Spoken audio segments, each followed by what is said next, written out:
அன்னைக்கு ஒரு நாள் காலை 7 மணி. ராகுலும் காஞ்சனா அம்மா பையனும் தூங்கிக்கிட்டு இருந்தாங்க. அம்மா எழுந்துட்டாங்க. மணி 7 மணி ஆச்சு.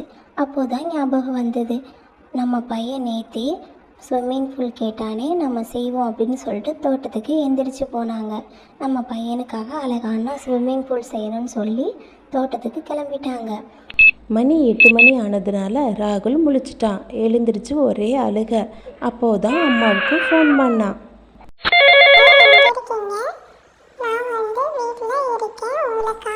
ராகுல், நான் தோட்டத்தில் இருக்கேன், உனக்காக ஒரு சர்ப்ரைஸ் வச்சுருக்கேன், தோட்டத்துக்கு வாப்பான்னு சொன்னாங்க.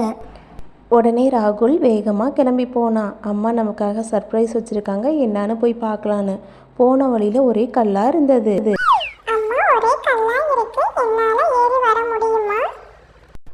ராகுல், உன்னால் முடியும், கற்களை ஏறி மேலே வா, உனக்காக நான் அம்மா ஸ்விம்மிங் பூல் கட்டி வச்சிருக்கேன், வந்து விளையாடு. உனக்கு ரொம்ப பிடிச்சிருக்கா? அம்மா, எனக்கு ரொம்ப பிடிச்சிருக்குமா, நான் வந்து விளையாடுறேன், என்னால் முடியும், கற்களை ஏறி வர்றேன், எனக்கு ரொம்ப பிடிச்சிருக்குமா, தேங்க்யூ அம்மா. ராகுல் ஸ்விம்மிங் பூலில் ஏறி விளையாட ஆரம்பித்தான். இன்னைக்கு ரொம்ப சந்தோஷமாக இருந்தான். இன்னைக்கு ஸ்டோரி அவ்வளோதான். நாளைக்கு பார்க்கலாம்.